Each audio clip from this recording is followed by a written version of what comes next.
Hey guys, welcome back to my channel. Today is an exciting day, not just because we finally finished watching The White Lotus, which I enjoyed thoroughly. It's been a journey, it's been insane and very dramatic, obviously. And yeah, just crazy. I don't know if you've seen it, let me know what you think. This was a fun ride. Next on my watch list, I think I will finally start watching Succession. I haven't watched a single episode yet of none of the seasons.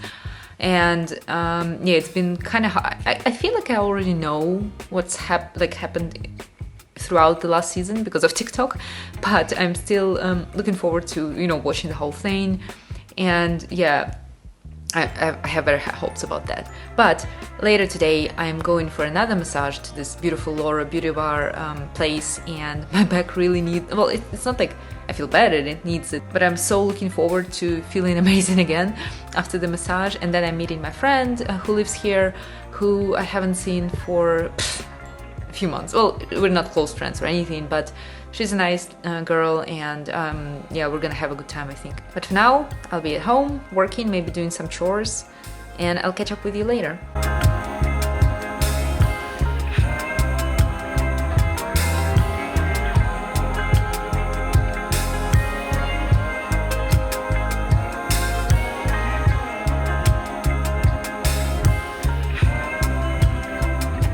So basically the lady messed up and she signed me up for Thursday, not Tuesday at 5, which sucks major balls, but I've sat in the cafe, I've edited a bit of the videos, I've listened to an audiobook, and I'm on my way to meet my friend now. Not relaxed after a massage, unfortunately. But yeah, it's not the end of the world, obviously, but I was pretty upset. I still am.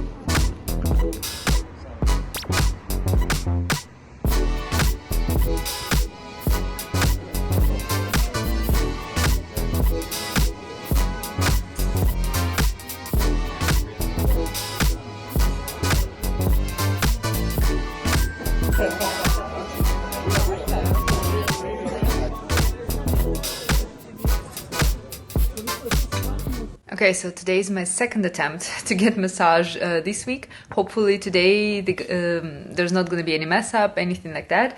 And I'm going to get my massage because I really need it, I feel like. So fingers crossed.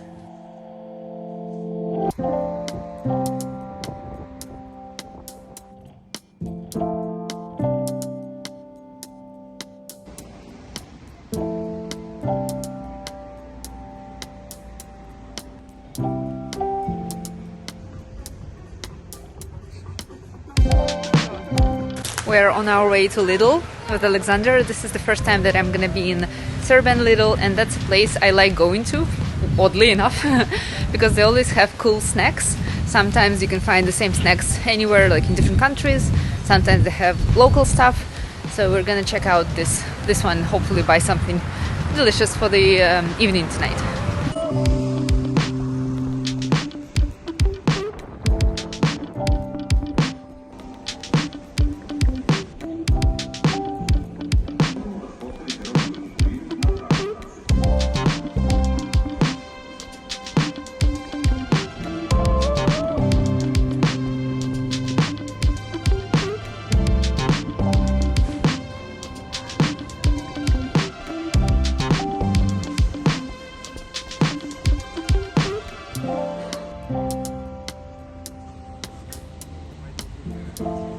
Guys, Lidl is honestly so good, except for maybe vegetables and fruits.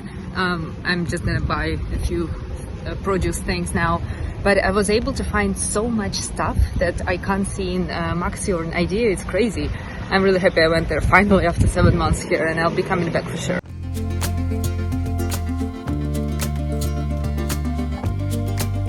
We're back on a walk in my favorite part of the park in Kalemegdan, and I just came into Starbucks with Cookie, and I wanted to first of all, demonstrate my beautiful hairstyle, but also to just say how grateful I am that in Serbia everything is pet friendly. Like, okay, you can't take your dog to I think the supermarkets and like what else, public transport, I think, but maybe if it's like in a bag or caged, but you can go to any cafe, any restaurant, just in general when you're walking around with the dog. People are just happy to see the dog, you know, they're not freaking out, nothing like that. They're welcome everywhere. And yeah, I think this is just one of the greatest things. Well, there are many things I like about living in Serbia, but I think that's like maybe in top 3, because Cookie is really needy. Where is she? Oh yeah, she's there. She's super needy. She can't stay, well, she can stay alone for a long time, but she freaks out a bit, like she maybe starts crying, things like that. The fact that we can just take her anywhere with us and when we just walk around in Belgrade is super cool. I love it.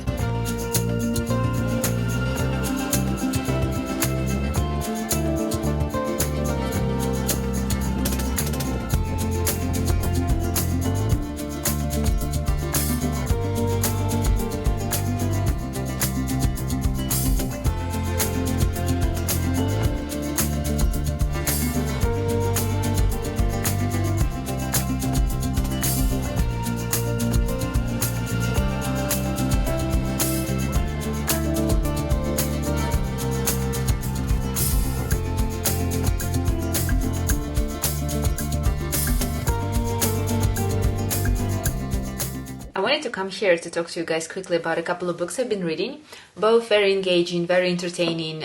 So if you are looking for not necessarily a light read, but something that will keep your attention, right, keep you focused, the book that you won't want to put down, then I think these two are a good option. So first is Jackson's Dilemma by Iris Murdoch.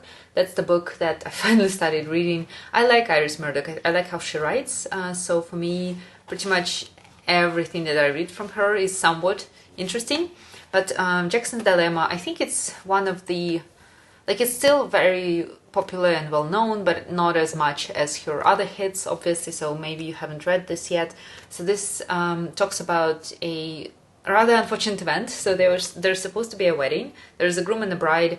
Well, there was actually a groom and a few of his friends having like the final dinner. Next day is the wedding, and the bride, and it's somewhere like in the countryside, and the bride is supposed to come from London on the day of the wedding. And unfortunately, at the end of the evening, when everyone is like already saying goodbyes, they find the note from the bride that says basically, sorry, I can't do this, like whatever, wedding's off. That triggers like a lot of drama, a lot of other events. Obviously, people are upset, people don't understand what's going on. The groom is weird. The best friend of the groom, who is also a relative of the bride, he's feeling horrible because he's afraid that maybe he has pushed the groom and the bride like together too much, like he was encouraging the relationship. So there's a lot of, you know, self-blame there from everyone, and we don't know what's going on with the bride. Well, I'm maybe halfway through the book, so I already know what's happening with the bride, and it's also like a weird situation there. So yeah, it's a lot of emotions, a lot of just drama, yeah, and it's rather interesting. I like it. And the background of all of this is either like London with people's flats and beautiful like interiors, or the countryside house, which is also gorgeous with the countryside nature. So yeah, if you like English literature, I think this is a really good one. I'd recommend that. And the second book, it's a Skeleton Key by Erin Kelly, the book that I picked up kind of randomly. I just saw it in the bookstore and I grabbed it. And this one talks about a family that meets after like quite a long time. They haven't come together, and they need to discuss the ending of the book that one of them has written like maybe 50 years ago. And in the book there's a treasure map and like a real like guide how to find treasures, and there is actual treasure hidden like and clues around the country, around England. And this book has made everyone crazy. So there are a lot of fanatics of the book, a lot of people who are looking for the treasures, a lot of people who are kind of coming up with crazy conspiracy theories, who are putting family members' lives in danger because of, you know, their obsession with the treasures. So it's insane. And the book has brought a lot of despair, a lot of horror and tragedy to the family, even though it's been a huge hit and it generated lots of royalties, you know, for the author. And now this family kind of needs to like decide whether or not like final chapters or something like that. I don't even know if they should be released and printed, because obviously there's a lot of trauma that they've been through, and not necessarily they want to bring it back. Yeah. And what's funny about this book, or interesting I should say, I didn't know this before I started reading, but there is a note from the author where she says that she's been inspired by a couple of like other books, and there is one particular book, an autobiography of one, God, who is he, like an antiques dealer, I think? Yeah, antique dealer, who wrote a book that contained 9 clues to the whereabouts of $1 million treasure chest. Imagine that. And this treasure chest is real. Again, you could find it in somewhere in the US, I think, where he lived. It's obviously not been smart for him to hide this treasure and to write a book about it, because again, a lot of people went cuckoo about it, and there were death threats to the author. There were his house was broken into multiple times. There, I think it says there, 5 treasure hunters died trying to find the treasure. So it's been a lot of, like, there are a lot of crazy people in here. I think it's very exciting, like, on one end, that there is a real treasure somewhere and you can find it. It's like you're Indiana Jones or something. But at the same time, I think many people take things way too far, probably including this one. So this story of this American antique dealer inspired Erin to write her book. Kinda, like, it's a combination, of course, of things that inspired, but this particular story was one of the inspirations originally, and I think that's very fascinating as well. I didn't know that. So yeah, I've this one again. I'm halfway through here. I've read maybe like 10% of the book, so I can't confidently say that this book is amazing still.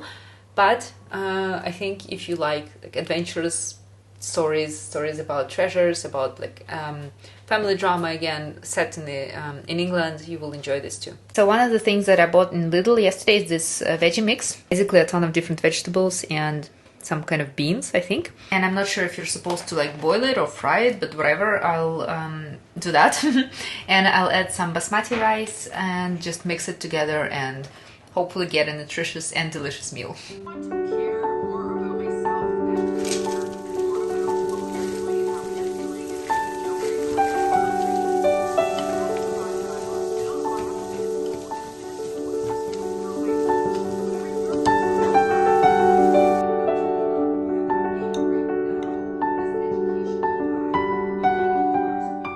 About 10 a.m. on a Sunday morning now, and I'm just looking outside, and so our group run is supposed to be in about an hour, and I still don't know if I want to do it because it's been raining a few times already. Nothing like major, not a thunderstorm or anything, but still like, you know, raining, a bit coldish, windy. And I'm just thinking, do I want to go for a run in this shitty weather? I probably do, because again, like, I'm from St. Petersburg, it's not like rain scares me or anything, but also I'm so spoiled with Serbian weather. Oh my god, that if it's like raining a bit, I'm starting to be like, no, I'm not going out, no way, not tonight. But it literally never was an issue for me. So yeah, I'll probably go. Maybe not, we'll see. And before I need to go, I'll just read a book for a while, and I'm still reading Jackson's Dilemma. I have like 40 minutes until I'm done, and yeah, again, so far so good. I really enjoy the story. There are a few plot twists, some of them more predictable than other, but like it's good. I recommend the book. So yeah, I think I'll end this vlog here as well. So thank you so much for watching. I hope you enjoyed it, and I'll see you next week. Yeah, I'll see you next week. Bye.